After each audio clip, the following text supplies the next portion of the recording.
इस पर ગૃહપ્રધાન અમિત શાહ 2 દિવસના પશ્ચિમ બંગાળની મુલાકાતે રામકૃષ્ણ મિશન આશ્રમની લીધી મુલાકાત. મિદનાપુરમાં રેલીને સંબોધશે. પ્રથમ ટેસ્ટની બીજી ઇનિંગ્સમાં ભારતની હાલત થઈ ખરાબ. બીજી ઇનિંગ્સમાં ભારતે માત્ર 36 રનનો સ્કોર કર્યો. ઓસ્ટ્રેલિયાને જીત માટે માત્ર 90 રનનો આપ્યો ટાર્ગેટ. વડાપ્રધાન મોદીએ એસઓએચએમ સંમેલનમાં કર્યું સંબોધન. ઉદ્યોગપતિઓને સંબોધિત કરતા કહ્યું, કોરોના કાળમાં ભારતમાં રેકોર્ડ એફડીઆઈ આવ્યું. રાજ્યના ઉત્તર પૂર્વના પવન ફૂંકાતા હાડથી જતી ઠંડી. નલિયામાં 2.5 ડિગ્રી સાથે ઠંડીએ છેલ્લા 10 વર્ષનો તોડ્યો રેકોર્ડ. ભારતમાં કોરોના સંક્રમિતોની સંખ્યા 1 કરોડને પાર. અત્યાર સુધી 1,45,000થી વધુ લોકોના મોત.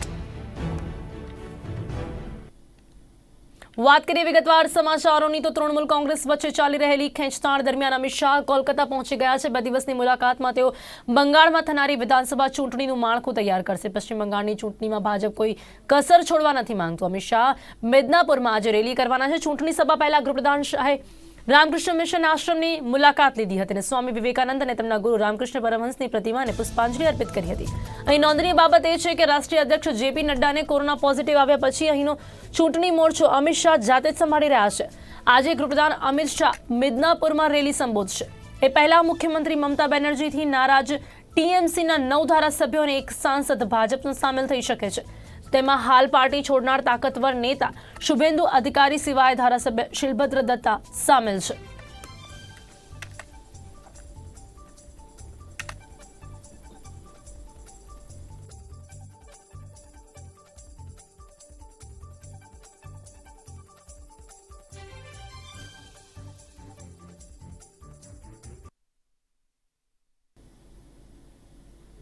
રાજ્યમાં કોરોનાને લઈને સ્થાનિક સ્વરાજની ચૂંટણી પાછી ઠેલાતી રહી છે. ત્યારે ફરી એકવાર સ્થાનિક સ્વરાજની ચૂંટણીને લઈને રાજકીય પક્ષોમાં ગતિવિધિ વધી ગઈ હોવાનું જોવામાં આવ્યું છે. જેમાં રાજકોટ જિલ્લામાં ચૂંટણીને લઈને ભાજપ કાર્યાલય ખાતે અગત્યની બેઠક કરવામાં આવી હોવાનું પણ જોવા મળ્યું હતું.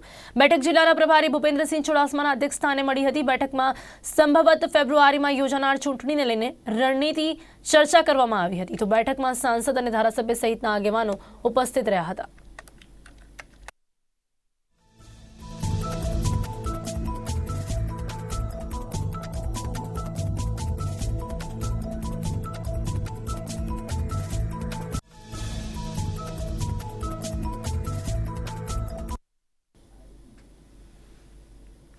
તો વડાપ્રધાન નરેન્દ્ર મોદીએ દેશના એસોચેમ સંમેલનમાં ટોપ ઉદ્યોગપતિઓને સંબોધિત કર્યા હતા. જેમાં વડાપ્રધાને કોરોના કાળમાં પણ ભારતના અર્થતંત્ર પર વૈશ્વિક બજારોને વિશ્વાસ છે તેમ જણાવ્યું હતું. વડાપ્રધાને કોરોના ટાઈમમાં ભારતમાં રેકોર્ડ બ્રેક એફડીઆઈ આવી હોવાનું જણાવ્યું હતું.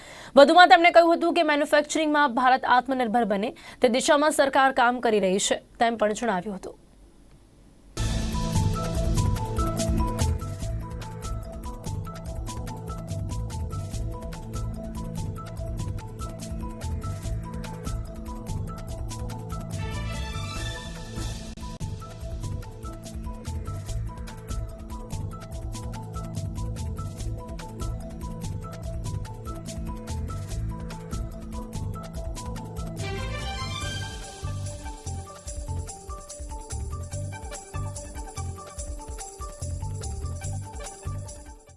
ग्लोबल ट्रांसफॉर्मेशन पर तेजी से रिएक्ट करने के लिए, तेजी से रिस्पॉन्स करने के लिए मैकेनिज्म बेहतर कैसे हो, इसके लिए आप हमें अवश्य अपने सुझाव दें.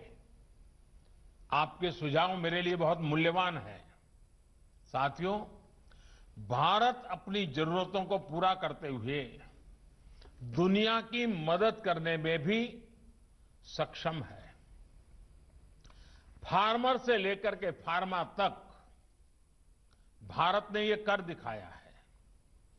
कोरोना काल में भी तमाम मुश्किलों के बावजूद भारत ने फार्मेसी ऑफ द वर्ल्ड की जिम्मेदारी निभाते हुए दुनिया भर में जरूरी दवाइयां पहुंचाई है. अब वैक्सीन के मामले में भी भारत अपनी जरूरतें तो पूरी करेगा ही, दुनिया के अनेक देशों की उम्मीदों पर भी खरा उतरेगा. साथियों, रूरल और अर्बन डिवाइड को कम करने के लिए जो प्रयास सरकार बीते 6 सालों से कर रही है, इंडस्ट्री उन प्रयासों को मल्टीप्लाई कर सकती है। एसोचैम के मेंबर्स हमारे गांव के प्रोडक्ट्स को ग्लोबल प्लेटफॉर्म देने में बहुत मदद कर सकते हैं। आजकल आप देखते सुनते होंगे कि कोई स्टडी आ गई कि इस चीज में बहुत प्रोटीन है, ये बहुत प्रोटीन रिच है, तो लोग उसे खाना शुरू कर देते हैं। हम उसे इंपोर्ट करना शुरू कर देते हैं। हमें पता तक नहीं होता है कि हमारे घर में, हमारे टेबल पे, हमारी थाली में किस प्रकार से विदेशी चीजें घुस जाती है। हमारे यहां देश में ऐसी ही चीजों का कितना बड़ा भंडार है, और ये भंडार देश के किसानों के पास है, देश के गांवों में है। हमारी ऑर्गेनिक फार्मिंग, हर्बल प्रोडक्ट्स, ऐसी बहुत सी चीजें हैं जिन्हें एसोचैम द्वारा प्रमोट किया जाना चाहिए। दुनिया के बाजार में भारत की पैदावारों का डंका बजना चाहिए।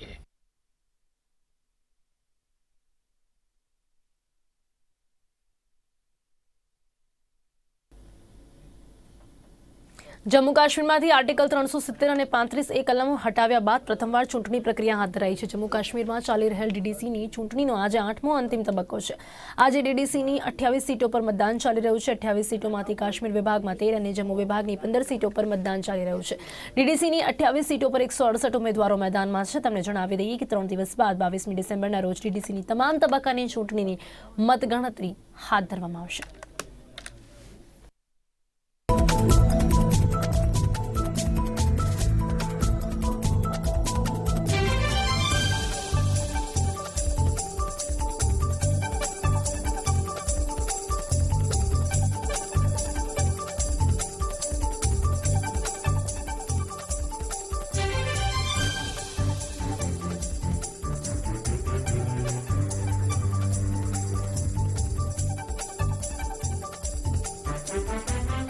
मैं जलोर से आई हूँ वोट देने के लिए, और मैं सोचती हूँ कोई अच्छा हमारा लीडर बने तो हमें थोड़ा सपोर्ट करे, हमारे गांव को सपोर्ट करे। मुद्दे हमारे ये हैं कि हमारे गांव में पानी की भी कमी है, और हमारे घर में किसी के घर में नलके हैं, किसी के घर में नहीं है। वो सभी के घर में होने चाहिए। और गलियाँ जो हमारी कच्ची हैं वो पक्की होनी चाहिए। कोई रोड, जहाँ रोड नहीं पहुँचता है वहाँ रोड पहुँचना चाहिए। हमको बहुत खुशी है। पोलिंग ये हो रही है, पंचायती चुनाव हो रहे हैं और डीडीसी के चुनाव हो रहे हैं। ये पंचायती चुनाव हर 5 साल के बाद होना चाहिए, और इससे हमें बहुत बेनिफिट है। ये होना चाहिए, इससे हमारी डेवलपमेंट होती है, डिस्ट्रिक्ट की डेवलपमेंट होती है, पंचायत की डेवलपमेंट होती है। ये हर 5 साल के बाद होना चाहिए। और डीडीसी तो बहुत अच्छे चुनाव हो रहे हैं, ये बिल्कुल बरकरार रहना चाहिए। बहुत खुशी है कि हमारा पंचायत का सरपंच चुना जाएगा, उससे हमारी डेवलपमेंट होगी पंचायत की।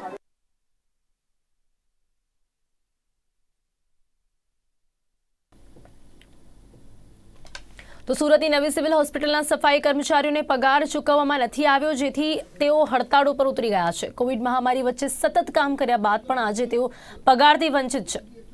માત્ર તાળી કે થાળી વગાડવાથી આ લોકોનું પેટ નથી ભરાતું, તેમને પણ ગુજરાન ચલાવવા માટે સમયસર પગાર મળે તે આવશ્યક છે। ત્યારે પગાર નહીં થાય ત્યાં સુધી તેઓ કામકાજથી અડગા રહેવાનો નિર્ણય કર્યો છે।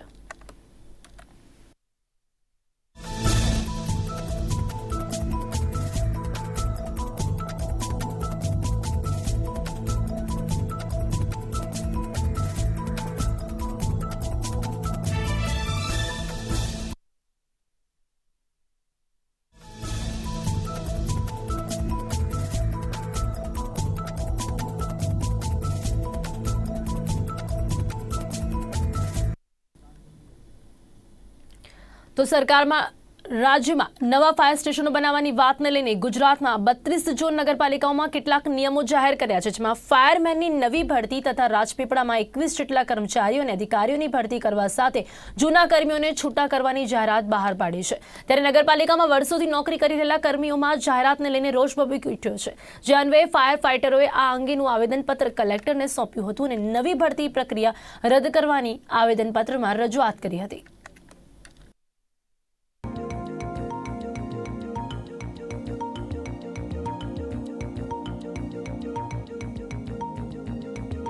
સ્થાનિક લોકો જે વર્ષોથી કામ કરે છે એ લોકોને જો અહીંયા ના લેવાય નગરપાલિકામાં, એ માટે અમે કલેક્ટરશ્રીને આવેદનપત્ર આપ્યું છે અને રાજપીપળાના સ્થાનિક તમામ નેતાઓને અમે જે આવેદનપત્ર આપી અને એ લોકોને બી અમે જાણ કરેલી છે કે ભાઈ સ્થાનિક માણસોને ના લેવાય તો અમારી માંગ ના સંતોષાય તો અમે આ ભરતી મોકૂફ રખાવીશું. ફાયરની ગાડી લઈને પ્રોગ્રામ માટે બોલાવવામાં આવે છે.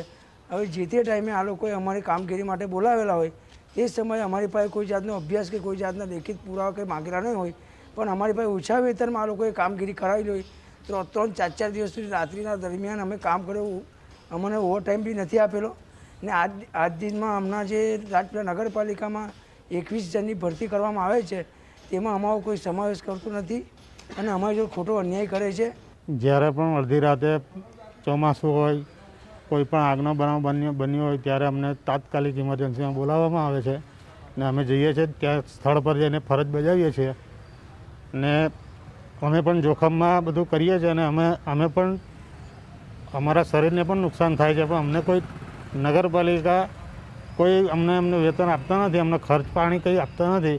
અમારા સ્વખર્ચે અમે લોકો બધું દવા દારૂ કરીએ છીએ ને બીજું છે કે અમે ઓછા પગારમાં નોકરી કરીએ છીએ, તેમ છતાં અમને જૂના કર્મચારીઓને અત્યારે હમણાં નવી ભરતી લાવે છે અને અમને કાઢવાની વાત ચાલે છે.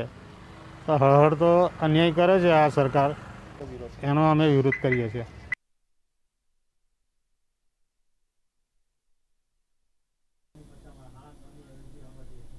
તો આણંદમાં અખિલ ભારતીય હિન્દુ મહાસભાએ આજે કિસાન આંદોલનના સમર્થનમાં સંત બાબા રામસિંહજીની આત્મહત્યાને દુઃખદ ગણાવીને શ્રદ્ધાંજલિ અર્પણ કરી હતી. તેમજ વડાપ્રધાન નરેન્દ્ર મોદીને આ વાતને ધ્યાનમાં લઈ કિસાનોની સમસ્યાનું નિરાકરણ લાવવાની માંગ કરી હતી. તદુપરાંત તેમણે બાબા રામસિંહને શહીદનો દરજ્જો આપવામાં આવે તેવી પણ માંગ કરી હતી.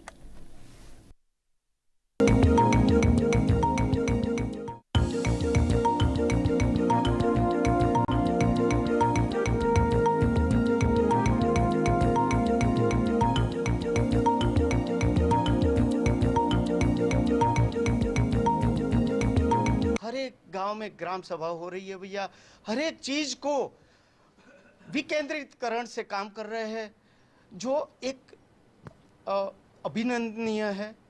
और दूसरी बात ये बताने जा रहा हूँ कि हर एक अकाउंट में पैसा, हर एक किसान के अकाउंट में पैसा पड़ रहा है. और जब तक गुजरात की बात मैंने आपको बता रहा हूँ कि एक कृषि मेला, कृषि सम्मेलन और जो खेत मतलब किसानों के लिए अलग अलग पाक के लिए तालीम भी दे जा रहे हैं. तो आज मैं तो ये आपको कहने जा रहा हूँ कि गुजरात का किसान आज समृद्ध है, बड़ा है और वो समझकर इस आंदोलन में नहीं जुड़ा है. वो मुझे गर्व है अपने गुजरात के लिए और ये चीज़ पूरे देश में जानी चाहिए. जो बहुत ही दुखमयी, अत्यंत दुखद जो घटना घटी, ये इस विषय में सरकार इसको संज्ञान में ले और संत बाबा राम सिंह को शहीद का दर्जा मिलना चाहिए और ये आंदोलन जल्द से जल्द ख़त्म होना चाहिए. और आप लोग ने भी देखा कि इस आंदोलन को एक जन आंदोलन जो गलत तरीके से बनाया जा रहा है, जो विपक्ष एक, चूँकि अभी 2000 जो अभी चुनाव हुए, आपने देखा संसदीय चुनाव में भी हम लोगों को, भारतीय जनता पार्टी को भी एक पूर्ण बहुमत की सरकार मिली, तो उससे कहीं ना कहीं ये सब आहत हैं, ये लोग कुछ कर नहीं पा रहे, तो उन्होंने एक विपक्ष में एक मुद्दा बनाने में लगे हैं.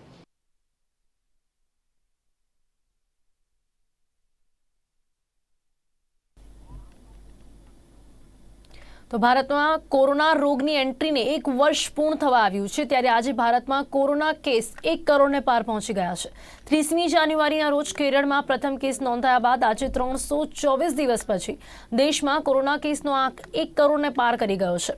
તો 1.45 લાખથી વધુ લોકો મોતને ભેટ્યા છે. જોકે સારી બાબત એ રહી છે કે 95 લાખ લોકો સ્વસ્થ થઈ ચૂક્યા છે અને 3.5 લાખ લોકો હાલ સારવાર હેઠળ છે. જોઈએ એક ખાસ અહેવાલ. કોરોનાને 1 વર્ષ પૂર્ણ. ભારતમાં કોરોનાની એન્ટ્રીને 1 વર્ષ પૂર્ણ થયું. આજે ભારતમાં કોરોનાના કેસ 1 કરોડને પાર. 30 જાન્યુઆરી 2020ના રોજ કેરળમાં નોંધાયો પ્રથમ કેસ. 324 દિવસ પછી દેશમાં કેસનો આંક 1 કરોડને પાર. 1 વર્ષમાં 1.45 લાખથી વધુ લોકો મોતને ભેટ્યા. અત્યાર સુધી દેશમાં 95 લાખ લોકો સ્વસ્થ થયા. આજે પણ 3.5 લાખ લોકો સારવાર હેઠળ. દેશમાં કોરોનાના દર્દીઓની સંખ્યા 1 કરોડને પાર થઈ ચૂકી છે. 30 જાન્યુઆરીએ કેરળમાં પ્રથમ સંક્રમિત વ્યક્તિ મળી ત્યારથી 324 દિવસમાં આંકડો 1 થી 1 કરોડ સુધી પહોંચી ગયો છે. અત્યાર સુધીમાં પણ 45 લાખથી વધુ લોકો સંક્રમણને કારણે જીવ ગુમાવી ચૂક્યા છે. જો કે રાહતની વાત એ છે કે દેશમાં કોરોનાના દર્દીઓને સ્વસ્થ થવાની ઝડપ વધારે છે. અત્યાર સુધીમાં 95.41% એટલે કે 95 લાખથી વધુ લોકો રિકવર થઈ ચૂક્યા છે. 3.5 લાખ દર્દી એવા છે કે જેમનો ઇલાજ અત્યારે ચાલી રહ્યો છે. એપ્રિલ અને મે મહિના સુધીમાં દરરોજ દેશમાં 2 થી 5 હજાર નવા કેસ સામે આવી રહ્યા હતા. જૂનમાં આ આંક વધીને 5 થી 20 હજાર સુધી થઈ ચૂક્યો. જુલાઈમાં દરરોજ 20 થી 57 હજાર લોકો સંક્રમિત થવા લાગ્યા. ઓગસ્ટમાં આંકડો 60 થી 75 હજાર વચ્ચે થયો. સપ્ટેમ્બરમાં એક દિવસમાં 97 હજાર સુધી કેસો સામે આવ્યા. 17 સપ્ટેમ્બરે દેશમાં કોરોનાની પીક હતી. મતલબ ત્યારે સૌથી વધુ લોકો સંક્રમિત મળી આવ્યા હતા. કોરોનાનો વધતો ગ્રાફ.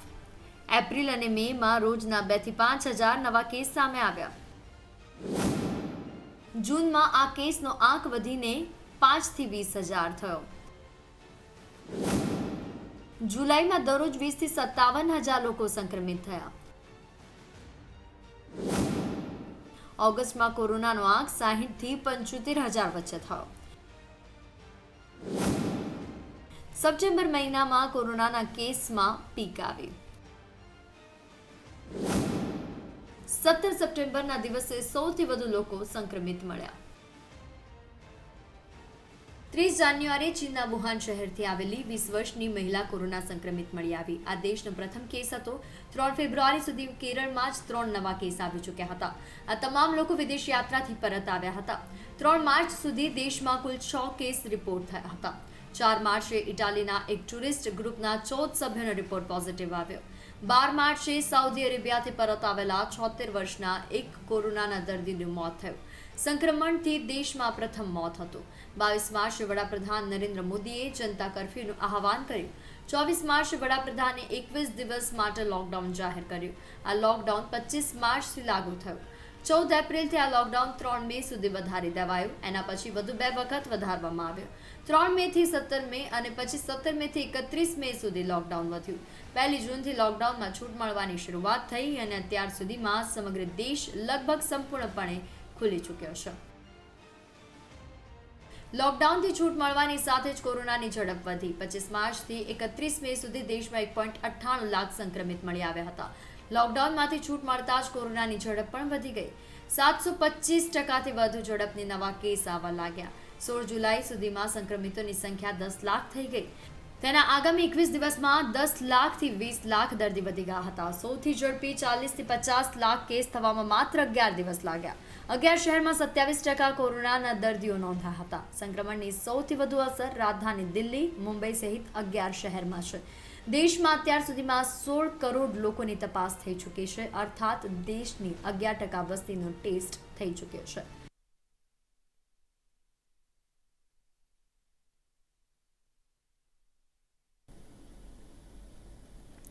તો છેલ્લા 3 દિવસથી સમગ્ર રાજ્યમાં શિયાળાએ જમાવટ કરી છે, ત્યારે ગુજરાતનું ફેવરિટ ડેસ્ટિનેશન ગણાતા માઉન્ટ આબુમાં લગાતાર તાપમાન જમાવ બિંદુથી નીચે જઈ રહ્યું છે. આજે ન્યૂનતમ તાપમાન 1.4 ડિગ્રીએ પહોંચી જતા લોકો થથરી ઉઠ્યા છે. લગાતાર ઠંડી પડતા જનજીવન પણ ખોરવાયું છે.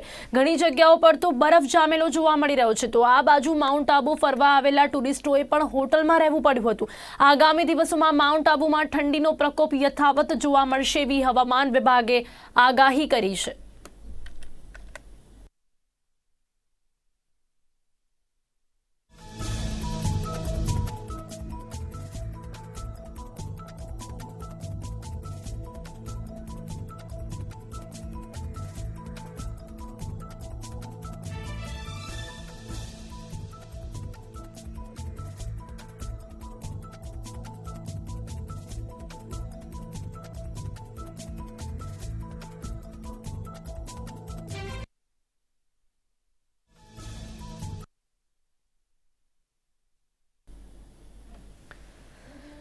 જો તમે માસ્ક નથી પહેરતા તો પોલીસ તમારી પાસે મસમોટો દંડ લઈ રહી છે, પરંતુ લોકો પાસે દંડ લેનારી પોલીસ જ માસ્ક ન પહેરે તો શું કરવાનું? સોશિયલ મીડિયામાં એક વિડીયો વાયરલ થઈ રહ્યો છે, જેમાં રામોલ પોલીસની દાદાગીરી સામે આવી છે. માસ્કની ગાઈડલાઈનના પ્રમાણે ન પહેરનાર મહિલા પોલીસનો વિડીયો ઉતારનાર જાગૃત યુવકને પોલીસે અટકાયત કરી તેની સાથે ઝપાઝપી કરી હતી. માસ્ક ન પહેરનાર જનતા પાસે દંડ લેતી પોલીસ જ નથી માસ્ક પહેરતી, તો આમ જનતા પાસે દંડ લેવો એ કેટલો યોગ્ય છે તે આ વિડીયો પરથી સમજવું યોગ્ય છે.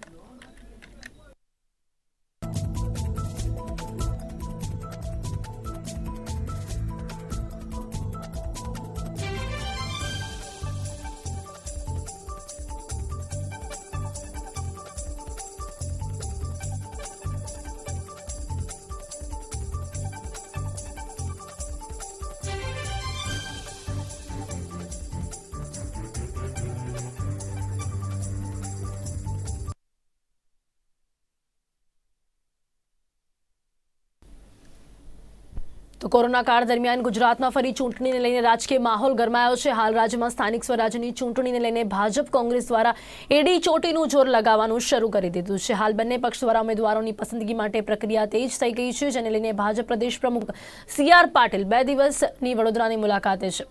આજે પાટીલ વડોદરા ખાતે સ્થાનિક સ્વરાજની ચૂંટણીને લઈને સંગઠનના હોદ્દેદારો સાંસદો સાથે બેઠક કરી હતી. સ્થાનિક સ્વરાજની ચૂંટણીને લઈને ઉમેદવારો પસંદગી પર મહોર વાગે તેને લઈને કવાયત કરી રહ્યા છે. જો કે આજે સાંજે યુવા ભાજપ દ્વારા પ્રદેશ પ્રમુખ CR પાટીલની રક્તતુલા કરવામાં આવશે.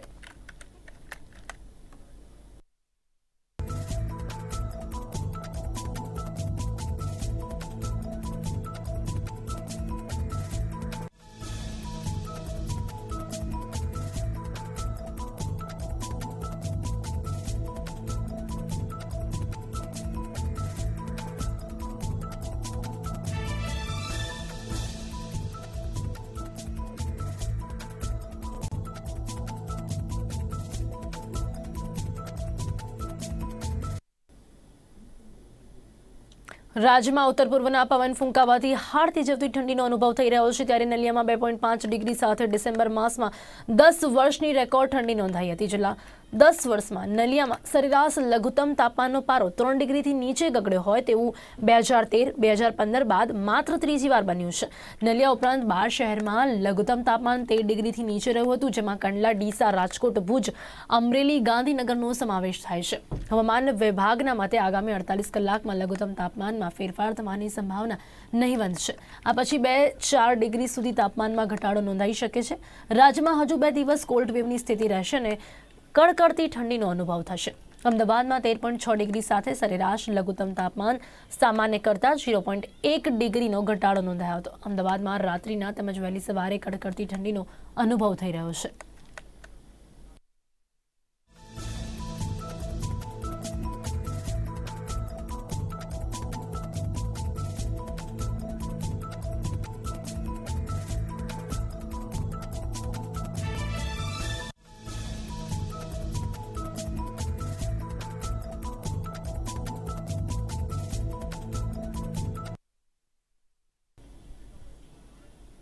તો આ હતા અત્યાર સુધીના સમાચાર. વધુ સમાચારો માટે જોતા રહો ગુજરાત ન્યૂઝ સત્યની સાથે.